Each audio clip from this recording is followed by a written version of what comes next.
Welcome to Nourishing the Mother, an inspired conversation space between Bridget Wood and Julie Tenner on the journey of motherhood through the common thread of parenting, relationship, and sexuality as a path to consciousness. We keep our conversations honest, our experiences real, and our philosophies exploratory. We believe that in order to raise incredible humans, we first have to raise ourselves. We know that in order to rock the family, you've got to nourish the mother. If you are here, you care about paving a path of conscious and intentional motherhood, connected with yourself and your gifts, and also illuminating your children in theirs so we may raise more whole humans who can impact this world in a more humane way. If you desire to integrate your learnings practically and supportively, head on over to bridgetwood.life or julietenner.love to go deeper. And for all live-streamed pre-release podcasts and all our free content, head over to our free Facebook group, Nourishing the Mother with Bridget Wood and Julie Tenner. We are Julie Tenner and Bridget Wood, and we are so grateful you're here. Hello and welcome to Nourishing the Mother. I'm Bridget Wood. And I'm Julie Tenner. And today's podcast is Bridget and Julie's top 3 tips for when you're exhausted. I don't know a mother who is not exhausted. Like, I don't know that exists as like at some point you'll live so simply or you'll be so high vibing that exhaustion will no longer be part of your experience. It's a bit of a like elusive unicorn, isn't it? And yet we can strive for it, can't we? Like we can think that it's possible to somehow get to some age that our children reach where we won't, feel depleted and feel exhausted. And yeah, I think the longer that you parent, the more you go, I might be out of the newborn stage, but there's a different tiredness here. There's a different overwhelm here. Yeah, and I think it's also the relentlessness of this task, right? Is there is no holidays, there is no time off, whether you feel like it or not, whether you're sick or not, whether you're sleeping or not, you don't have a choice. You got to show up. There's no one else. There's much exit stage left. So I do think that first off, we just need to let go of the illusion that at some point you won't be exhausted. And I don't think it matters whether you're a full-time stay-at-home mum or whether you are balancing part-time work and parenting or whether you're a full-time working mum who also then comes home and balances life and family. I don't think it matters which you choose. They're all exhausting.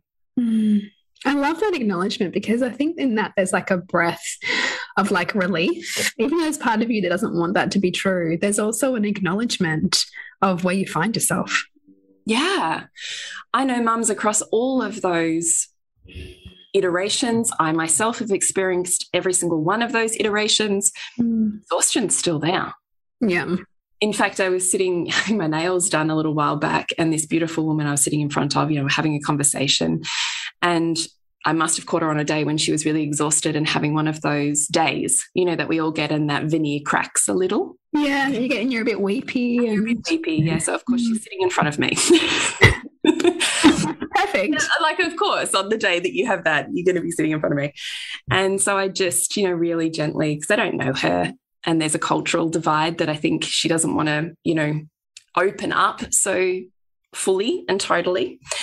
And we just had really, really, really gentle conversations. And then at one point she just looked at me and, just that look on a mum's face where you can feel that part of her heart that's breaking, that she can't seem to meet the thing that she expects herself to meet.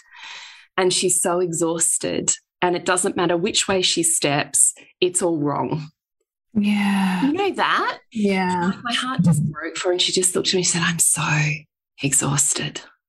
And she looked at me and she goes, are you exhausted? And I was like, yeah, I'm exhausted too. She's like, are you? I'm like, yeah. I think we're all exhausted. And you know how I know that is because there's mums that I have had so many conversations with over this last 6 months going, God, I'd just like a 7-day lockdown. Yeah. Yeah. Just to get better than that, better than a 7-day lockdown is, can I please get COVID and no one else in my family so that I have to go into my bedroom on my own, be completely and people bring me food to my door. Please can I get COVID? And I've seen people do that. I'm thinking, that would be pretty good. Like I've even heard mums over the years go, God, can I just like break something that isn't going to really damage my life, but just gives me 10 days in hospital? Right. Like we're laughing about it. Oh, God. It's true. But at the same time, how fucking hideous. Yeah. The only way for you to have a break or a rest or to restore or even acknowledge the bone deep fatigue that you have is to break something or be so sick you're in isolation. Yeah. It's pretty tragic, isn't it? I mean, and isn't this also like a symptom, I think, of modern motherhood, which has us on this like treadmill that just seems to be slowly getting faster, but like not that you notice it. It's like ever so gently. And then all of a sudden you look around, everybody else is running so fast too. And you're all going, but what are we doing this for? But not enough people are asking, what are we doing this for? Mm. So instead we're all going, fuck, I'm so exhausted. Yeah, me too. Okay, see you in a fortnight. see you at basketball next week. I'm not even sure. I know. Yeah, it's full on. And yet, you know, I don't know that there's a way out of it either. I go, are we questioning the system? But then I go, it's not the system that's making me busy. It's my value on parenting. Well, and exactly. And this is the next thing, right? So it's part of, I'm still, yes, this might be like what I'm seeing, reflected to me because that's my values. Of course, society is nothing but a projection of our own values. So I say this with tongue in cheek, knowing that I'm also choosing to perceive it to be so big and such an ask because I'm asking that of myself. Yes. Yeah. And so could I ask something different of myself in the current iteration of my values? No. So therefore, how do I integrate this exhaustion? Right. Beautiful. Yeah. Love it. So with that segue, what are your 3 top go-tos and tips, Bridgie, for when you're exhausted? Would you like me to feed you them one by one? Yeah, given that we just wrote them down and I've since forgotten what I said. I just went, yeah, I know that brain that's like, what did I just say? Talking about exhaustion. Let me feed them to you. Yes. It also gets to be part of compassionate beingness when we're exhausted.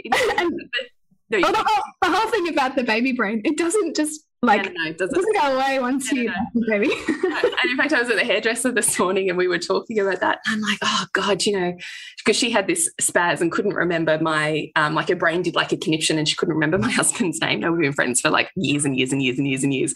And she's like, what is happening? I'm like, don't worry. I'm the last person you have to say that to. There's so many times I've rocked up with my best friend, whoever that I'm hanging with, and thought, I don't know your name to introduce you to the person that's just rocked up. What is happening, brain? What is her name? I know her name. And your brain does not recall it, right? So I'm like, I get it. And then the second that friend walks away, it's like you go, oh, God, Jenny, how did I not? Oh, God, how good's laughter. Passionate too. All right, so Bridget's top 3 tips for when she's exhausted, which really means I know that I'm actually, what I just want to pin this with is what you just said in your sentence before, essentially, as I heard it, was I'm doing a reconciliation of my life and going, am I living in alignment? Because is my busy and my exhaustion also underneath all of that deeply fulfilling? Yeah, which is an important question to ask because it might actually be that, oh gosh, because even like my son's just added another extracurricular. I'm like, yeah, I really want that for you. And I'm exhausted at the idea of it. But I really want that for you. So how am I going to do that? Yeah, exactly. Exactly like that. Versus when I'm asked to take him somewhere to watch some friend who's 20 minutes away playing something, that's a no from me. Like my values say no to that. Yes. And so I think that I can say no to that without any guilt knowing all that I'm saying yes to. So I think like that like being really acutely aware of where my values are at and what feels and looks aligned to me right now means that I can choose that yes wholeheartedly, and then also choose the no wholeheartedly too. Yeah. So one of my first tip is essentially to know what's in alignment for you. Yeah. And if the exhaustion is to do with what you think you should be doing, then whose voice is that's in your head that has the message that you should be doing that? Because our nervous system is designed to close down and slow down and shut down when we're out of congruence. So it feels harder trying to push yourself into something that's not aligned. Mm. So your body's trying to give you feedback. Yes, mothering is exhausting and we're going to feel exhausted. But there's like a point where I think it tips into like, wow, like it's constant full on, I can't get a break from this. Mm. What's actually really out of alignment now then? Mm. So that's really worthwhile to ask yourself. Yeah. So this might end up being our top 4 tips. So tip number 2 for you, Bridget, is flip the script. Yeah. So flip the script is looking at, and this helped me a lot. And you and I did a podcast, I think when you had a toddler and I had a baby, and we were talking about tiredness. And because, you know, when you've got little people, it's just a way of life to be tired because you're waking up in the night, there's no sleeping through, and we can so easily make that kind of exhaustion our, define us. Can always be attached to whether our child sleeps through the night or not. And so we did like this podcast about like, what are the benefits of sleep deprivation? What's kind of an edge that I get? Where do I kind of get to build capacity or resilience here? Where does, what does my, exhaustion break down for me? Because sometimes for some of us, we can't access depths of intimacy unless we get so exhausted that all of our armory drops. Mm. So sometimes our exhaustion is actually a pathway to our vulnerability, to our intimacy, to our truth. But we don't get there unless we've, it's a strategy, right? Like if we can't do it consciously, then we can do it in these kind of more unconscious ways. And that's beautiful too. Mm. Who do you allow to be let into your world or into your sphere when you get to that level of exhaustion that you otherwise, wouldn't? Love it. I just feel like that's such a fulfilling, even just I feel fulfilled hearing it. So beautiful. Tip 2 was ask for help. Yeah. And this can be a really hard one because I think we all just want to do it all. Like we feel like, I can do it, I can manage it. And if I can't manage it, then it means I'm failing. So I'll just keep trying to do more. And so asking for help is a practice for me too, to actually go, what if there could be more ease here by me asking my mum to come over, or saying to a friend, can you watch my toddler for an hour so I can go to Pilates, or I can, have a nap if I'm completely wrecked. And then there's this beautiful reciprocity that comes about because of that too, because you've kind of opened up your world and kind of your vulnerability and said, I'm really struggling. Can you help me here? And then it creates this beautiful ecosystem of support. Mm. We can also ask for more support from our partner. But what that requires of us is to value our work, to value the mothering in and of itself as being just like work that we also need a break from. Mm. It doesn't need to be us holding all of the time, us leading all of the time. And then babysitting their own children. Yeah. We just put that to bed, like really. How great. Like I was talking to a good friend of mine, and her husband plays basketball with my husband, and she often teaches when they play basketball. So he recently took the 3 kids to the basketball game, like toddler, 2 young school age kids. Brave. Right. But she's like, fuck this. I've been taking them to like netball since forever, and no one says, "Oh, what a great mum you are! Oh, look, you know, like you're just making it work." Whereas everyone's like, "Oh gosh, he must be such a fantastic dad. Look at him!" Like, you know, like people fawn over him doing this thing that mums do day in, day out. So part of us reclaiming more energy is also asking ourselves, am I like over functioning here? Is there some space that my partner or the other child's other caregiver can take up here so that I can lean back a little? Yeah. But there's an identity piece wrapped up in that for some women around, can I let them? Yes. So there's sometimes a tension, but play with that. Like, what would it be like for me to do over here what I really love, that gives me energy and fuels my week ahead with my kids? It's possible for me if I let go of the hold I have here. Yes. Yes, because in actual fact, the panacea to exhaustion isn't always doing less. Sometimes it's simply doing more of the thing that you love. Yeah, because it gives you energy. It's the source of your energy. The source of your energy is not necessarily into sleeping more. Yes, exactly. So having said that, your tip number 3, which is now tip number 4, is sleep and self-care. Yeah. So certainly I can tell if I'm getting by on, you know, fumes. And sometimes that will be because I'm not sleeping enough, like I'm going to bed too late, or I've had a couple of super early mornings. So I will then go, okay, tonight I'm going to go to bed before 10, because I know that if I go to bed before 10, I'm likely to get a good 7 to 8 hours sleep. And that's really restorative for me. So I'm doing that.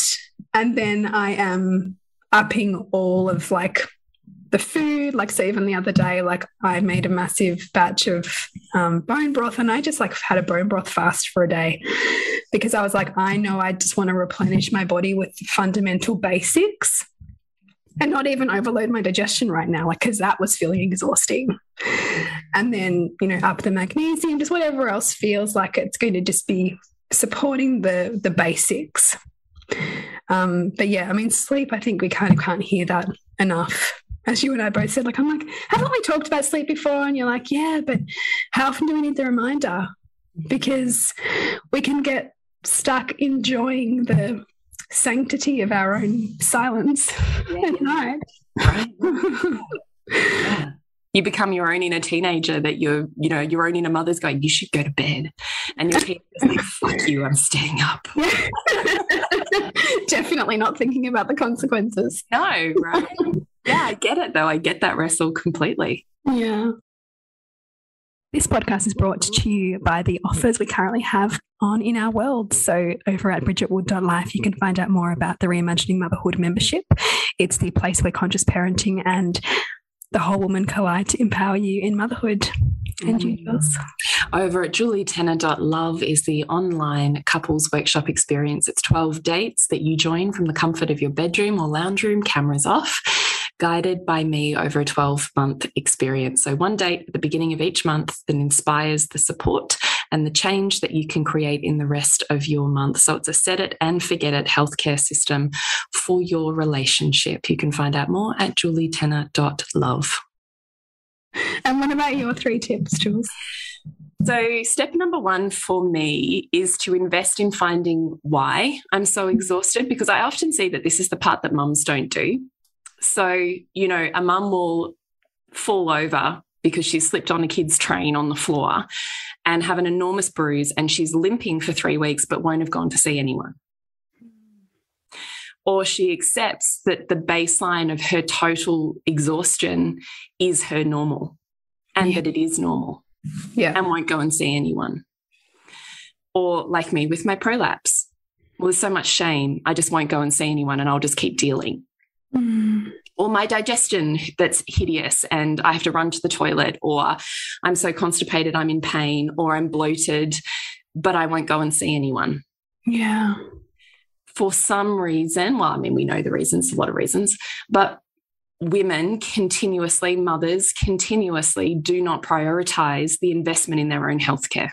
And when we talk about, you know, with yours beautifully, Bridgie, asking for help and putting support structures around you, for me, that is physical support structures for your physical body that you do not have all of the expertise on. Yeah. And neither is it just your body, you should know how to fix it. No, you shouldn't. It's a complex system. You want to go and see the specialist in that thing and that thing and that thing because that sets you up for the best quality of life. Yeah. And you only know how valuable your health is when you don't have it. It's so true. It's like you don't, when you stub your toe, you don't think about your toes very much until you stub your toe and you're like, oh my God, my whole body is in pain right now because of that toe that I didn't even think about. Right. I heard it. Yeah, right. Like it's a simple metaphor, but it makes that it tells the story, right? Of like we don't value it until it's in pain. Yes. And the fact that it's in pain, go and see someone.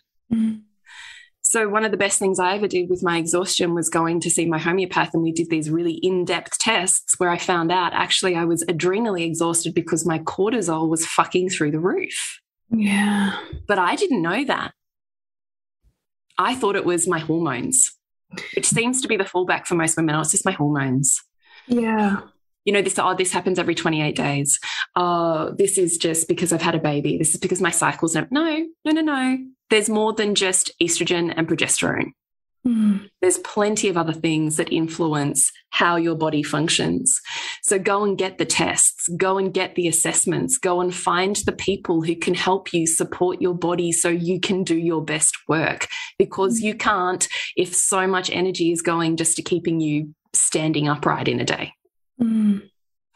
So my number one is, okay, hang on a minute. This is not my vitalistic normal. I might have seasons of it, but if it's hanging around for a long time, this is not normal.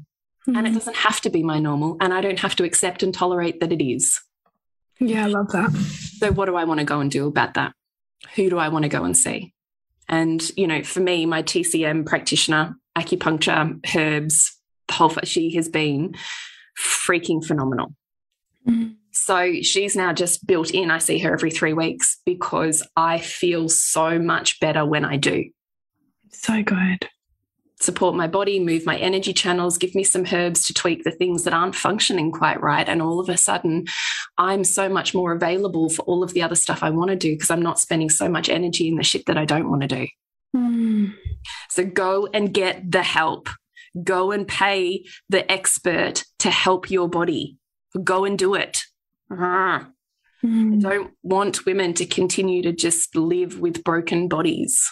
The hard part is, though, too, that for many women, particularly as we see, rising inflation, they're going to be prioritizing expenditure on their children and not using the spare money or, if there is any spare money, on themselves. Yeah. Because we're taught not to, and it's always the last thing, and that's the struggle too. Yes. Well, it does require you to meet your own judgments on the type of woman that is selfish and the type of woman that chooses herself, in inverted commas, over her children. So, yeah, it forces you to face that. But there is always a way. There always is, and it doesn't have to be an extraordinary amount of money. So I might have had $100, like $100, and you could have the level of healthcare that I have with my TCM practitioner. And so for some mothers that might mean, okay, well, we might skip this, extravagant holiday, or we might skip this term of extracurriculars perhaps because I'm going to really prioritize health.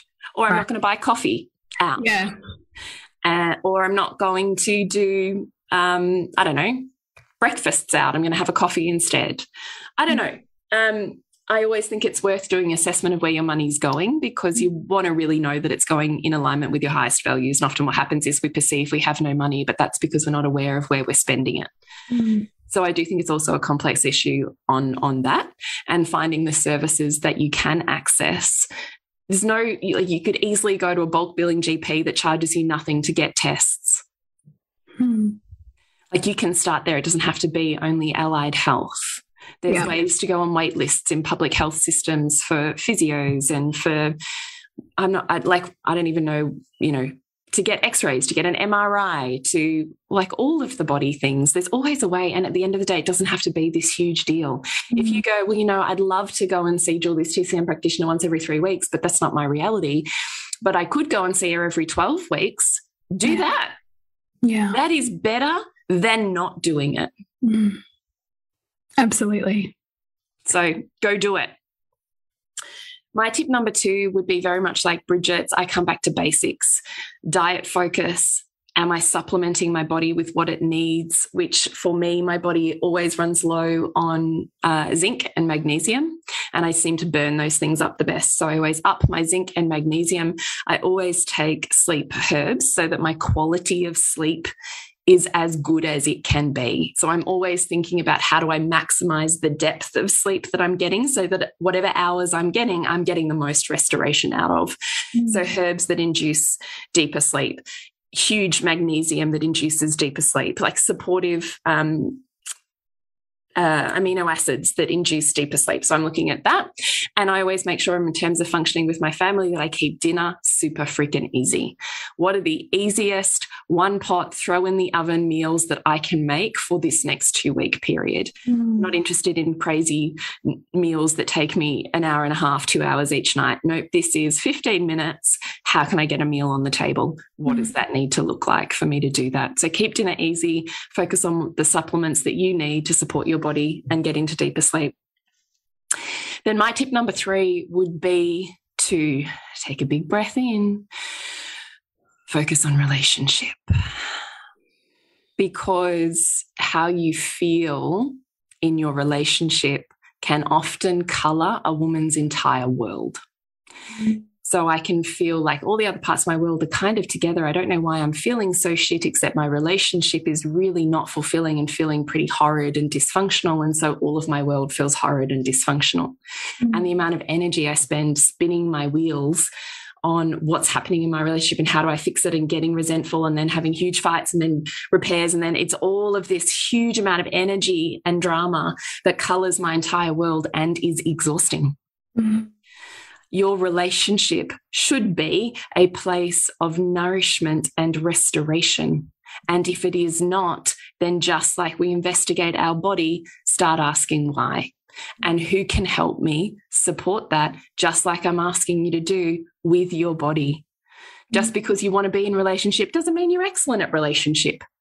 Just because you want to be in a human body doesn't mean you're excellent at knowing all the things about it. We don't need to make it mean anything. It doesn't need to mean anything about you or me or our intelligence or the choices that we've made or who we are as a human. It doesn't need to mean anything. Like, remove the attachments. It just gets to be, this is really painful. I've got some shit I can learn here, and I can be supported while I do that. So at the end of the day, my top 3 tips come back to how do I support this human body and heart of mine so that I can allow my soul to open.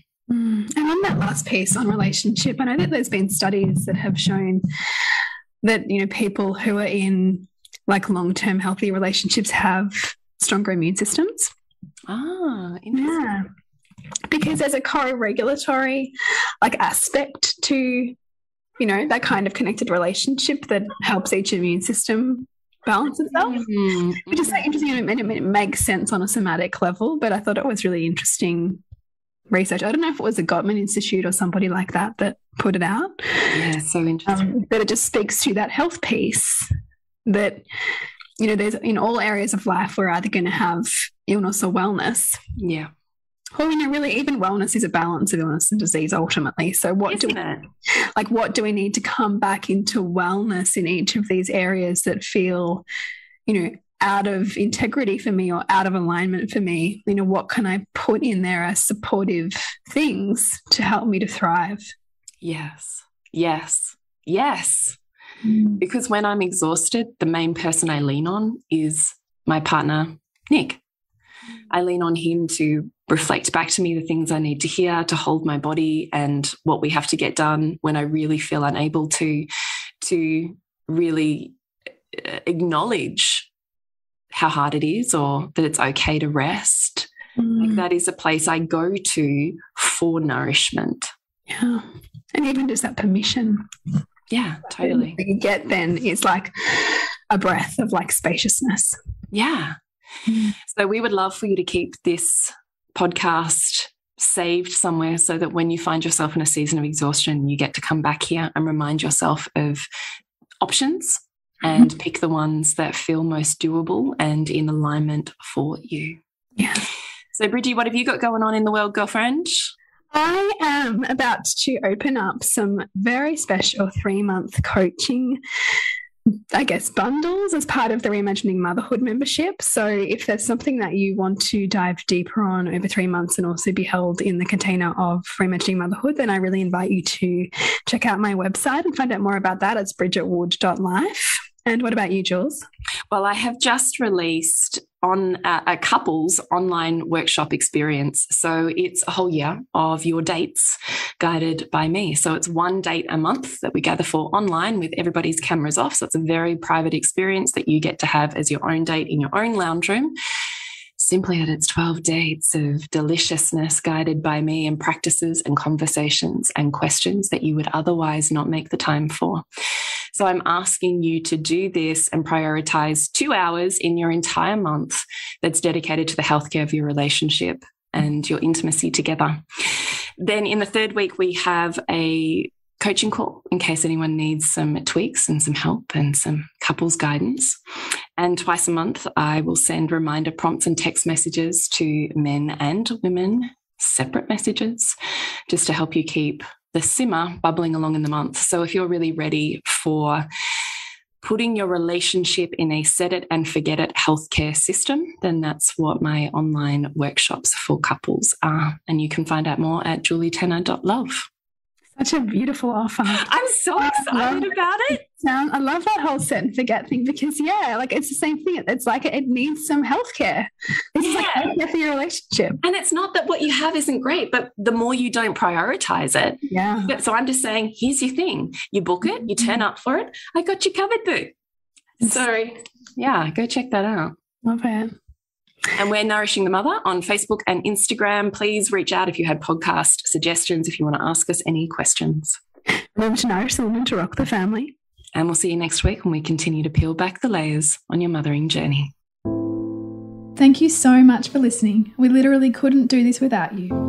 Please share this podcast with anyone you think it would be medicine for.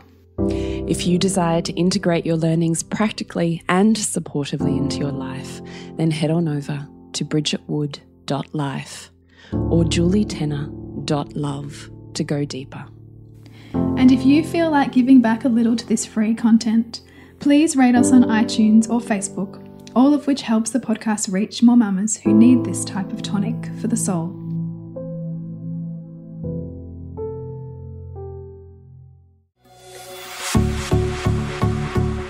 This has been a production of TheWellnessCouch.com. Check us out on Facebook and join in the conversation on Facebook.com/TheWellnessCouch. Subscribe to each show on iTunes and check us out on Twitter. The Wellness Couch, streaming wellness into your lives. Whilst the Wellness Couch presenter endeavor to provide accurate and helpful information to their listeners, these podcasts cannot take into account individual circumstances and are not intended to be a substitute for health and medical advice from a qualified health professional. You should always seek the advice of a qualified health professional before acting on any of the information provided by any of the Wellness Couch podcasts.